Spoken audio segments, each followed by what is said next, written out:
noches para todos. Me confirman, por favor, nuevamente si están viendo las diapositivas y si pasan. Están pasando bien, sin problema. Listo. Bueno, entonces nos reúne hoy el estado del arte. Vamos a hablar del uso de emulsiones lipídicas en urgencias. Yo soy Giovanni Muñoz, soy residente de segundo año del programa de medicina de urgencias de la Universidad de Caldas. Y entonces empezamos con una pequeña introducción, definiendo pues qué es una emulsión lipídica. Y una emulsión lipídica es simple y llanamente una emulsión de aceite en agua que tiene tres componentes: un componente de triglicéridos, un emulsionante de fosfolípidos y glicerina que como se ve en el gráfico, al diluirse en agua generan unas vesículas de lípidos que tienen una capa externa de fosfolípidos y que resguardan en su interior los triglicéridos. Esto hace que que esas vesículas puedan estar presentes en un medio acuoso a pesar de que son hidrofóbicas. Las emulsiones grasas lipídicas mixtas tienen generalmente contenidos grasos de aceite de soya, triglicéridos de cadena media, aceite de oliva y algunas pues aceite de pescado, incluso emulsiones de aceite de pescado puro. Estas están disponibles sobre todo para uso parenteral y, como vamos a ver, el objetivo principal de este tipo de terapia es la nutrición parenteral.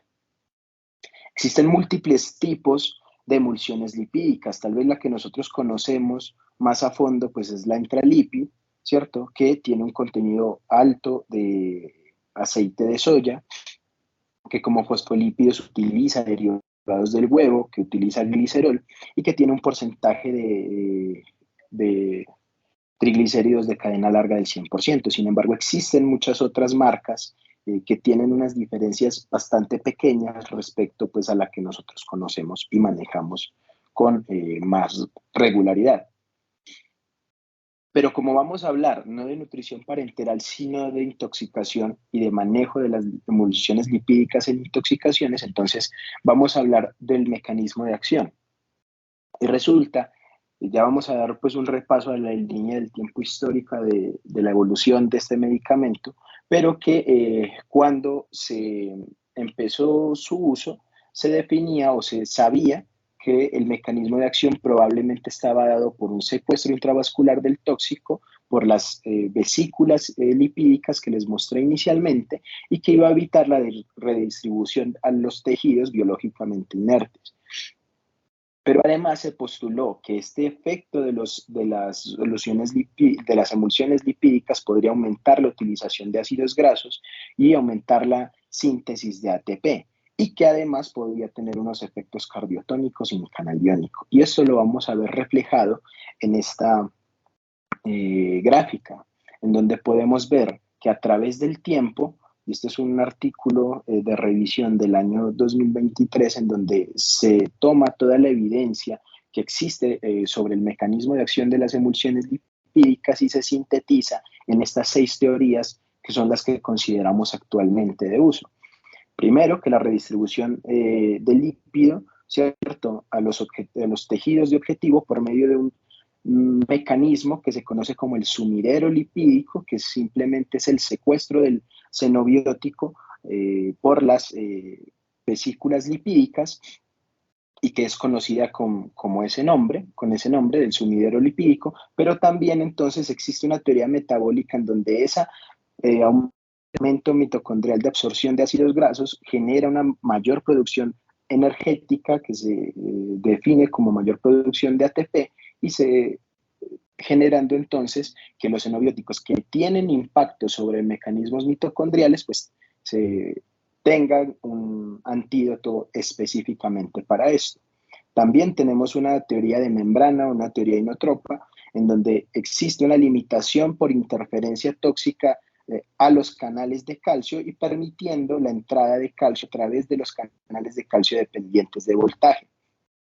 También se ha postulado que existe una activación de proteínas B llamadas también AKT, lo que conduce a una cascada de señalización que se conoce como citoprotectiva, y esta es una teoría llamada de teoprotección. La quinta hipótesis que existe es la atenuación de la vasodilatación mediada por óxido nítrico dependiente del endotelio, que se genera posisquémico, sobre todo pues, en intoxicaciones severas y con disfunciones multiorgánicas. Y por último, pero no menos importante, la aceleración de la derivación hepática en una teoría que se llama pues, teoría farmacocinética hepática. Vemos que a través del tiempo, y nosotros sabemos, somos conscientes que el uso principal de las emulsiones lipídicas y la mayor evidencia que existe está definido hacia los anestésicos locales. Sin embargo, el círculo de intoxicaciones en donde se utiliza este medicamento ha venido creciendo de manera notoria. Y es importante definir que si vemos cada una de las casillas de las familias de los tóxicos en donde se han utilizado, no comparten un mecanismo de acción, pero sí comparten una cosa muy importante y es la lipofilicidad. Recordemos entonces que esta se mide mediante el logaritmo de partición de octano al agua, que se expresa como un logaritmo y que cuando es mayor a 2, entonces reconocemos que una sustancia es lipofílica. Y como vamos a ver en los coeficientes de partición de cada uno de estos medicamentos, todos cumplen esto. Entonces, esta va a ser una de las principales formas o de las principales asociaciones con los mecanismos que vimos anteriormente para definir si nos puede servir o no. Pero vamos atrás a la línea del tiempo para describir como tal pues el estado del arte de las emulsiones lipídicas y empecemos desde el año 1957, que fue cuando se generó un producto comercializado en Estados Unidos bajo el nombre de Lipomul, que se utilizó brevemente con la intención de realizar nutrición parenteral, pero que tuvo que ser retirado del mercado por efectos secundarios. Tales eran generación de trombosis, embolismo y también se notificaron bacteremias, probablemente secundario pues, a su preparación. Sin embargo, para el 1962, este médico sueco, Arvid Redlin, genera entonces una sustancia que es una emulsión de aceite de soya puro y que fue disponible comercialmente como intralipid. Ya se empezó a popularizar su uso para como fuente de grasa predominantemente en la nutrición parenteral y este señor pues es uno de los grandes referentes de la nutrición por este desarrollo. Ahora, la emulsión lipídica como mecanismo de defensa contra las intoxicaciones, a pesar de que conocemos pues que su mayor uso fue en anestésicos locales principalmente, no fue en este medio en donde se hizo la primera descripción. Y vemos este trabajo del doctor Russell del año 1962 en donde hace una descripción de una disminución de los efectos depresores de los barbitúricos en pacientes que estaban recibiendo estas emulsiones lipídicas. Además, para el año 1974 ya tenemos una descripción en conejos sobre la influencia de las emulsiones lipídicas para intoxicación con clorpromacina. Recordemos entonces que la clorpromacina es un neuroléptico de primera generación que tiene un volumen de distribución de 10 a 35 litros por kilo y cuando se le aplicó emulsiones lipídicas a estos conejos que tenían concentraciones de entre 25 y 30 miligramos por kilo de clorpromacina, entonces estos tenían una supervivencia del 100% en los dos grupos. Este fue el primer estudio pues, que encontré en la búsqueda de la literatura en donde se estudiaba el uso de emulsiones lipídicas en una intoxicación. Volvamos a la línea de tiempo y vamos a ir a 1997, en donde ocurre un hecho que generó pues, un paradigma para la revolución de las emulsiones lipídicas, y es esta descripción de una arritmia ventricular en una paciente que tenía un antecedente de una acidemia isovalérica, que es una aciduria orgánica autosómica recesiva muy poco frecuente y que se caracteriza variablemente con una descompensación metabólica que puede afectar muchas etapas de la vida. En esta enfermedad existe una deficiencia de la carnitina que participa en el transporte de ácidos grasos de cadena larga. Por lo tanto, cuando a esta paciente se le inyectó el anestésico local, presentó signos tempranos a dosis bajas de bupivacaína y entonces se llega a la conclusión que probablemente con este déficit de carnitina, ese uso de bupivacaína debe restringirse en estos pacientes. Sin embargo, bueno, antes de continuar, entonces quiero presentarles al médico que hizo esta descripción, que es el doctor Guy Weinberg, que es un anestesiólogo que trabaja en Chicago y que va a tener un papel preponderante en todo el desarrollo de las emulsiones lipídicas. Él va a empezar hacia el año 1998 con los primeros estudios experimentales en animales que tenían en cuenta las emulsiones lipídicas y los anestésicos locales. En este caso, él quiso demostrar o confirmar esa observación casual que había tenido previamente la paciente que describimos, definiendo entonces que si a estas ratas se les aplicaba emulsión lipídica y posteriormente se les aplicaban dosis de bupivacaína, entonces iban a necesitar una mayor dosis de bupivacaína para generar la intoxicación, y tal fue pues su hallazgo. Demostró entonces que aproximadamente tenía que aumentar el 50% de la dosis en las ratas, que habían sido tratadas previamente con emulsiones lipídicas. Estos resultados sugieren entonces que una posible aplicación de esa infusión de lípidos en el tratamiento de cardiotoxicidad resultante por bupivacaína.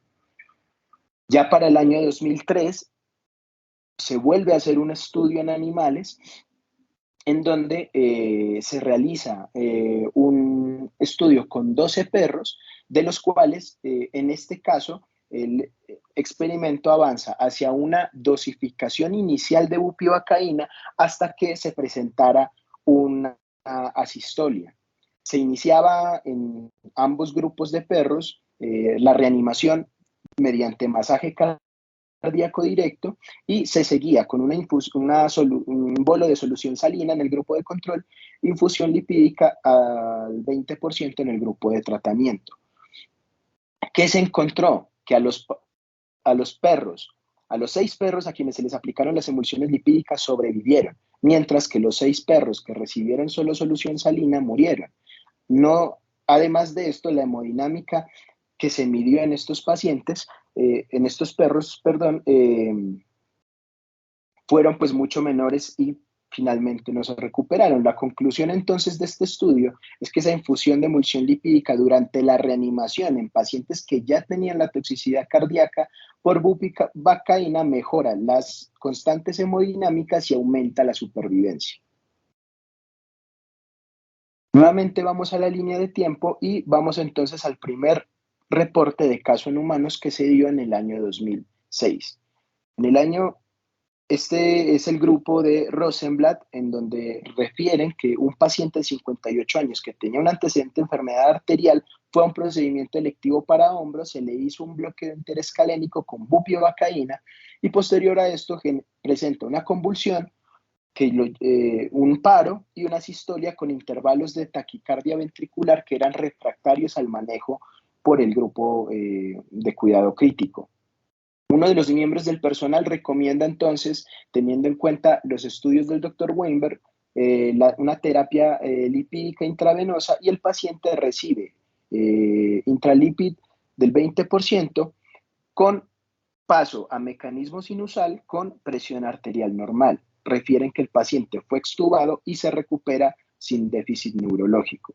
Este reporte de caso en el año 2006 tiene una editorial del mismo Dr. Weinberg, en donde además de felicitar pues al grupo del Dr. Rosenblatt, refiere que se demuestra la eficacia clínica del rescate de lípidos que él había documentado previamente en perros, y que una de las complicaciones más temidas para la anestesia regional, que era la intoxicación por anestésicos locales, pues se volvía un poco menos temible gracias a este hallazgo y a este reporte de caso. Siguiendo entonces esa línea del tiempo de ese primer caso en 2014, en 2006, ya vamos entonces a 2014, a este registro que recogió un informe de 3 años de todos los casos recopilados que iniciaron en el año 2009, que reclutaron 61 sitios de notificación, entre los cuales estaban 29 departamentos de urgencias, 24 departamentos de anestesia, en donde participó una institución colombiana, 7 unidades de cuidados intensivos y un departamento de pediatría. En este informe se notificaron 48 casos de uso de emulsiones lipídicas como antídoto entre agosto de 2009 y agosto de 2012. Se dividieron entonces los registros en cuanto a si eran por anestésicos locales, en donde se recolectaron 10 casos, y en donde es llamativo, primero, que no solamente eran casos de intoxicación por bupivacaína, como se encontraron en el primer reporte de caso, que fue apoyado por el doctor Weinberg, sino que además se encontraron también reportes de otros anestésicos locales como la lidocaína, la ropivacaína, y que todos los pacientes, los 10 pacientes que fueron registrados, sobrevivieron gracias al uso de las emulsiones lipídicas. También podemos darnos cuenta que en los 10 pacientes no existe un claro protocolo para el uso de emulsiones lipídicas y que recibieron dosis de emulsiones diferentes o cantidad o volúmenes diferentes de las emulsiones lipídicas. Además, los otros pacientes que tenían intoxicaciones diferentes a anestésicos locales, que en total fueron 38 y que estaban separados por diferentes grupos. Los que más participaron eran pacientes con intoxicación por benzodiazepinas, antidepresivos tricíclicos, anticonvulsivantes, beta bloqueadores y bloqueadores de canales de calcio. De estos 38 pacientes dividieron los pacientes en dos grupos, los que presentaron síntomas neurológicos y los que presentaron síntomas cardiovasculares.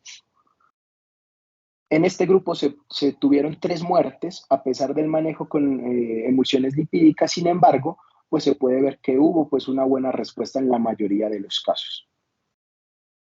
Teniendo en cuenta ese primer registro y teniendo en cuenta pues que ya existían casi 50 registros del uso de la terapia de emulsión lipídica en este tipo de pacientes, se obtiene por primera vez en el año 2014 una política de la Colegio Americano de Toxicología que nos dice, bueno, si vamos a utilizar las emulsiones lipídicas, entonces vamos a tratar de estandarizar su uso.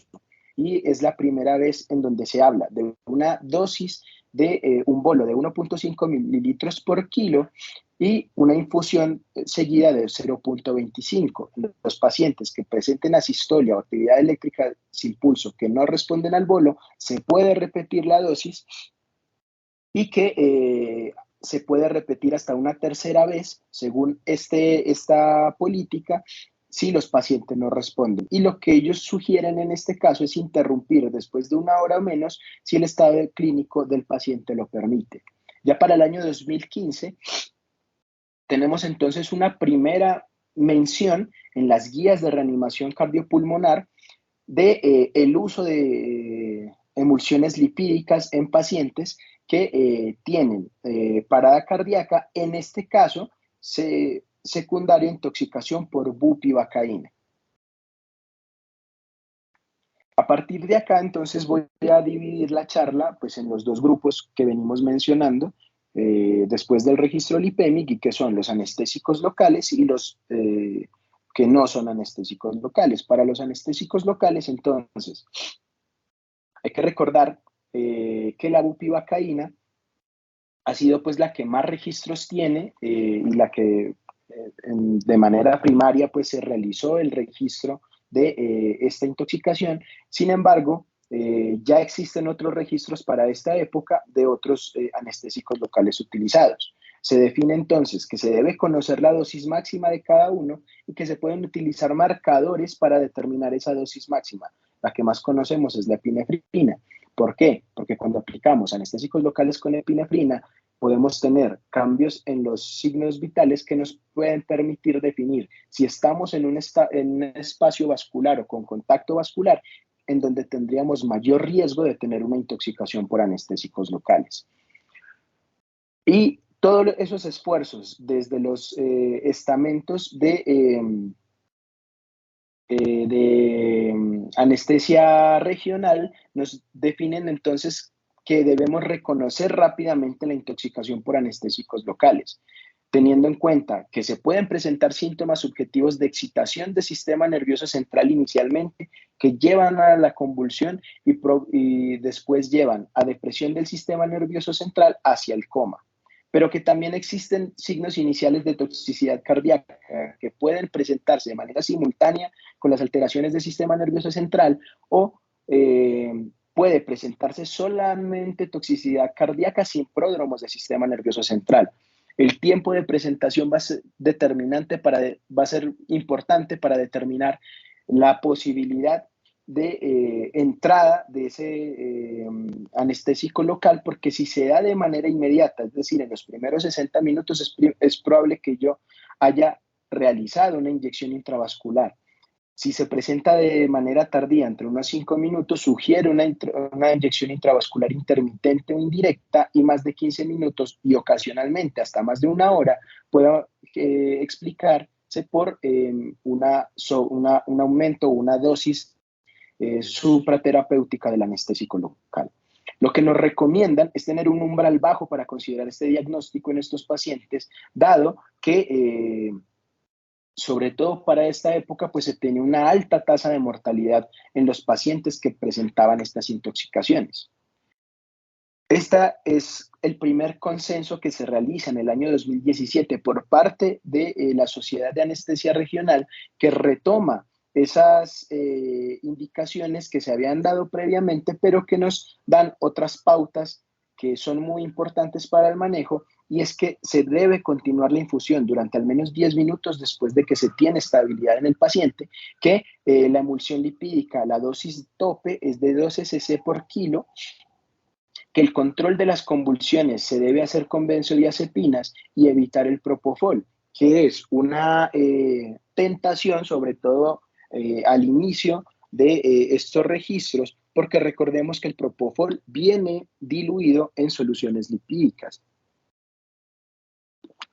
Sin embargo, la cantidad de emulsiones lipídicas que tiene el propofol no son suficientes para generar un tratamiento, y recordemos que el propofol tiene un mecanismo cardiolesivo en estos pacientes, por lo cual si yo tengo una cardiotoxicidad por un anestésico local y le aplico propofol, puedo entonces dar al traste con los parámetros hemodinámicos del paciente. Asimismo, se hace una primera mención de que ante falta de respuesta ante una emulsión lipídica es necesario tener en cuenta medidas de circulación extracorpórea en este tipo de intoxicaciones. Entonces, este es un nuevo registro que ya se hace para el año 2018, en donde gana aún más fuerza el uso de las emulsiones lipídicas en otro tipo de intoxicación por anestésicos locales. Y posteriormente, entonces, se generan los algoritmos que son los que actualmente utilizamos para el uso de las emulsiones lipídicas en este tipo de intoxicaciones. Primero, reconocerla tempranamente. Segundo, iniciar el manejo de inmediato y parando pues las inyecciones de anestésico local, ofreciendo oxígeno, manteniendo una vía aérea permeable, estableciendo un acceso vascular, y ante una intoxicación por anestésico local, entonces no demorar si hay posibilidad, pruebas para determinar esos niveles. Ahora, tenemos dos vías. En caso de que yo tenga una parada cardíaca, entonces inicio el RCP, las maniobras de resucitación avanzadas en este paciente, manejo las arritmias, y si estas son refractarias, entonces considero poner a paciente en terapias de circulación extracorpórea mientras solicito las emulsiones lipídicas y sigue todo el curso de la reanimación. Los pacientes que no tienen parada cardíaca, corrijo la hipotensión, la bradicardia, las tacardimias y las convulsiones, teniendo en cuenta que no debo utilizar lidocaína, claramente, como manejo antiarrítmico en estos pacientes, y que si las medidas son futiles, entonces debo definitivamente utilizar emulsiones lipídicas, que se manejan a las dosis que vemos pues acá. Entonces, un bolo de 100 cc en pacientes que pesan más de 70 kilos y una infusión de 200 a 250 para 15 a 20 minutos en este tipo de pacientes. Y en menos de 70 kilos, entonces, 1.5 cc por kilo y la infusión sería de 0.25. Recordar que puedo aplicar un nuevo bolo en los pacientes que están en paro refractario al manejo y que la dosis límite es de 12 cc por kilo.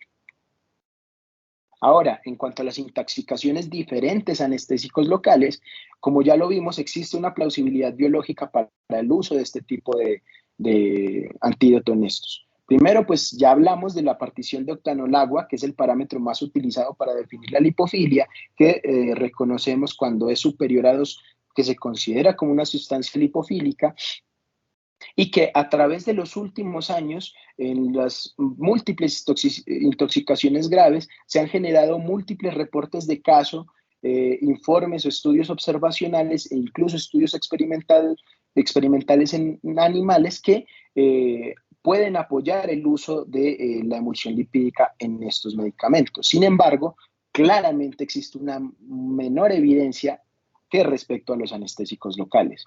¿Y cuáles son esos medicamentos? Esto es una tabla en donde nos representan los medicamentos, el volumen de distribución, la constante de participación y por un modelo matemático nos predicen cuál es la eficiencia que puede tener la extracción mediante la emulsión lipídica. Vemos entonces que tendría, según pues este modelo matemático, un excelente rendimiento para miodarona, para sertralina, fluoxetina, bupropión, fentanil, haloperidol, verapamilo y amlodipino, pasando de porcentajes de eficiencia de 80% hasta el 31%.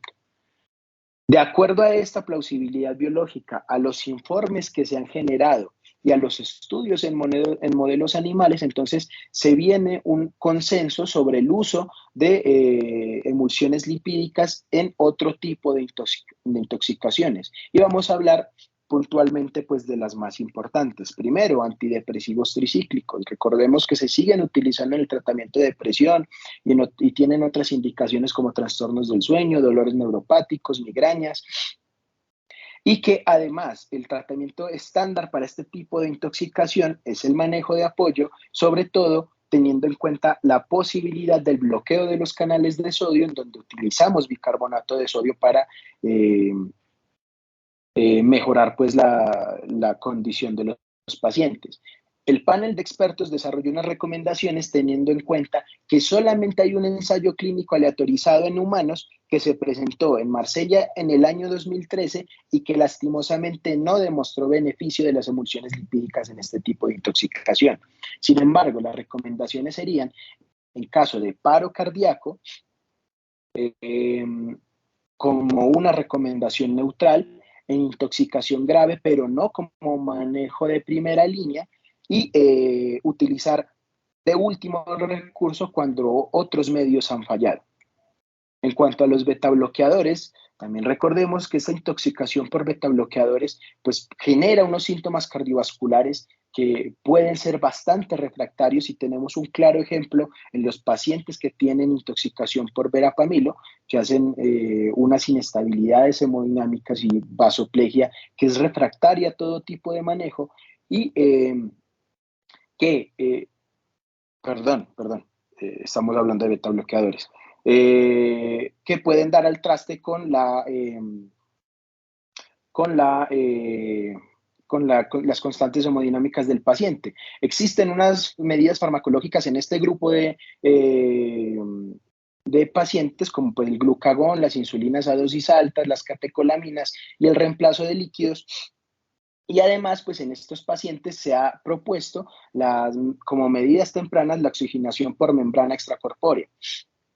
Sin embargo, existen unas razones que son claras para aconsejar las emulsiones lipídicas en estos pacientes y son la eficacia en el tratamiento a dosis altas de insulina, que tiene que ver con los mecanismos de acción que les mostré inicialmente y pues los diferentes grados de solubilidad de este tipo de fármacos en estos pacientes, de estos medicamentos, teniendo en cuenta que el carvedilol, el propanolol y el metaprolol tienen unos coeficientes de partición mayor a 2. En estos casos, entonces, lo que se recomienda es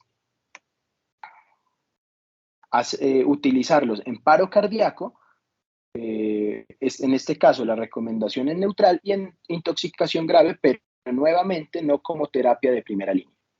Ahora sí, en bloqueadores de canales de calcio, ahora sí retomamos el ejemplo del verapamilo, que se asocia con mayor frecuencia pues, a toxicidad grave, y que en estos pacientes no se encontró un estudio, solamente registros, para determinar estas indicaciones, tanto en no dihidropiridínicos como en dihidropiridínicos, en paro cardíaco como recomendación neutral y en intoxicación grave como medida de segunda línea en no dihidropiridínicos y primera línea en dihidropiridínicos.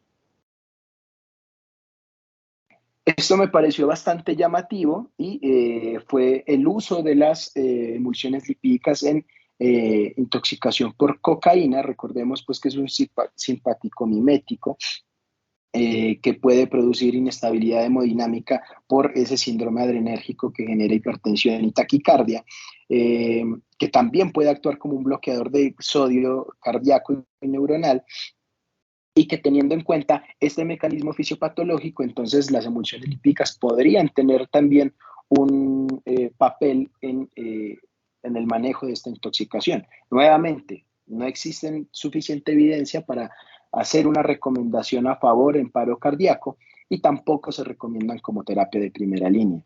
En cuanto al bupropión, que es un antidepresivo atípico que inhibe la recaptación de norepinefrina y dopamina. Entonces, lo que también se puede presentar un bloqueo de los canales de sodio a nivel cardíaco y nuevamente la recomendación es neutral y en intoxicación grave de segunda línea. Y en otros tóxicos, pues también existe la recomendación, pues no lo seguí mencionando para no alargarnos más, pero lo que debemos tener en cuenta fue lo que hablamos de los coeficientes de partición de octanol-agua que sean superior a 2, tener en cuenta los tóxicos que no tengan un antídoto específico o que sean ineficaces cuando las primeras medidas de desintoxicación son futiles y en las condiciones en donde es grave o se tiene una parada cardíaca asociada pues a la intoxicación. En cuanto al uso actual, y este es una revisión de este año que mostró en un registro de intoxicaciones de cerca de 2 millones para el año 2021, cómo la medida del uso de emulsión lipídica ha venido creciendo y que incluso pues en este momento se presenta más que las terapias de oxigenación extracorpórea. Pues esto tiene mucho sentido, dado que la baja pues disponibilidad que hay de este recurso. Ahora sí, las emulsiones lipídicas son la panacea. Este es un artículo que nos trata de llevar pues a la reflexión de lo que tenemos en este momento sobre la evidencia de su uso. Se ha sugerido por algunos autores como un posible antídoto universal. Sin embargo, no se pueden extrapolar todas las intoxicaciones severas y todos los registros que tenemos hasta el momento, porque pues no existen datos clínicos controlados que puedan apoyar el uso de este medicamento para todas las intoxicaciones. La mayoría de las recomendaciones, como lo vimos previamente, pues son tienen un nivel de evidencia bastante bajo porque son sacadas de estudios de modelos animales o de reportes de caso. Ahora, esta es una diapositiva que me pareció muy interesante traerles. y es el crecimiento que se ha tenido de esos reportes de caso. Estas son eh, cinco reportes de caso que tenemos de uso de emulsiones lipídicas en nuestro país. Y podemos ver entonces este registro de betabloqueadores y calcioantagonistas, de intoxicación con difenhidramina, un caso de intoxicación por bupropión, un caso de intoxicación por etanol y fluoracetato de sodio y por antidepresivos tricíclicos. Entonces, ¿cuáles son las conclusiones que después de esta revisión pues les traigo o les quiero compartir? Primero, que hay que recordar que el principal objetivo de las emulsiones lipídicas no son la terapia nutricional y que el uso en la intoxicación ha sido un evento secundario. Ya vimos pues como la línea de tiempo y de dónde surgió esta idea de que podrían utilizarse en intoxicaciones. Aún tenemos 6 hipótesis sobre el mecanismo de acción en intoxicaciones agudas, pero estas no se han podido dilucidar completamente. Tenemos pues esa teoría del secuestro lipídico o del sumidero lipídico, como lo llaman la diferente bibliografía, como la teoría más aceptada. Sin embargo, pues hay que tener en cuenta las otras 5 teorías que les propuse sobre el uso pues de este tipo de medicamentos. Hay que recordar que el mayor nivel de evidencia y el respaldo por consenso está dado para las intoxicaciones por anestésicos locales y que hay que recordar que a pesar de que tenemos unos claros registros de que se podrían utilizar en otras intoxicaciones, no debemos pensar en este momento que son una panacea en el manejo del paciente intoxicado, porque existe una clara falta de evidencia de estudios prospectivos en este campo que serían muy difíciles de hacer, sobre todo pues en el contexto de pacientes críticos. Sin embargo, cada vez existen más reportes de potencial de su beneficio, por lo tanto, pues existe todavía pues bastante experiencia, sobre todo pues en el campo de la toxicología clínica, en el uso de anestésicos locales. Les agradezco muchísimo por la atención y quedo pues pendiente a la discusión. Profe Santi, está la doctora Diana Cabrera conectada. Doctora, buenas tardes, ¿cómo ha estado? Y muchas gracias por acompañarnos. Hola, profe, bien, gracias por la invitación. Doc, muchas gracias, Doc. ¿Nos quiere dar un complemento adicional a lo que dijo el doctor Muñoz? ¿Cómo lo ven ustedes desde el Servicio de Toxicología de Urgencias de las IPS donde ustedes se encuentran y qué tan frecuente de pronto se realiza este uso en nuestro ambiente emergente? Bueno, nosotros lo utilizamos principalmente para intoxicaciones por antidepresivos tricíclicos, ¿cierto? Por cualquier bloqueador de canales de sodio que comparta pues como la estructura química. No lo usamos como primera opción de tratamiento, sino en casos en los que la respuesta a otros antídotos o a otras medidas sea refractaria. Generalmente en este tipo de intoxicaciones, los órganos a los que queremos apuntar son sobre todo corazón y cerebro, y la primera opción de tratamiento siempre va a ser el bicarbonato de sodio. Cuando el paciente tiene convulsiones, cuando el paciente tiene una hipotensión refractaria o cuando el paciente tiene alguna arritmia ventricular. Si no tenemos respuesta pues, a la infusión de bicarbonato, planteamos el uso de emulsiones lipídicas como un posible antídoto. Y ese es el campo en el que generalmente siempre lo pensamos como dentro de los antídotos iniciales. Es importante tener en cuenta que este uso de emulsiones lipídicas debe ser vigilado, ¿cierto? Muy de cerca, porque aunque nos ha ido muy bien, pues como la experiencia clínica en su uso, hemos tenido algunos casos, sobre todo de edema pulmonar. Consideramos que ese edema pulmonar puede estar en relación sobre todo con una reacción de hipersensibilidad, y hay algunos fármacos en los que hemos visto este evento adverso de manera más frecuente, sobre todo en la intoxicación por olanzapina. Pero nos va muy bien pues en el caso de manifestaciones refractarias a otras terapias. Otro escenario en el que los damos mucho es en aquellas intoxicaciones, sobre todo por calcioantagonistas, principalmente, como lo digo Giovanni, por amlodipino y por verapamilo, porque al ser fármacos muy liposolubles, no puede captar lo que tiene en plasma, pero además tiene el beneficio de que la emulsión lipídica me puede abrir canales de calcio para que arranque por allá pues el potencial gaseoso. Sin embargo, no se usa como medida única, ¿cierto? Se usa como dentro de un grupo de medidas antidotales y de soporte para poder estabilizar al paciente hasta que el tóxico se elimine. Y el tercer escenario en el que lo usamos mucho es en la intoxicación por cloracetato de sodio. La hipótesis en esa intoxicación es que puede servir de sustrato competitivo para inhibir o evitar el bloqueo de la conitasa, pues y que de esta manera la intoxicación no deje pues como secuelas neurológicas o cardiovasculares. Sin embargo, la evidencia, como nos dijo Giovanni, no es como tan amplia, pero en la experiencia clínica nos ha ido muy bien en ese tipo de pacientes como una medida antidotal. Lo que hacemos generalmente es ponerla en bolo en 2 o 3 minutos a dosis de 1.5 mililitros por kilo. Y después continuamos una infusión por la primera hora y la suspendemos. Entonces, pues el llamado es que sí es muy útil, nos ha ido bien, pero hay que tener precaución y vigilar pues mucho como la respuesta a ese tipo de terapias.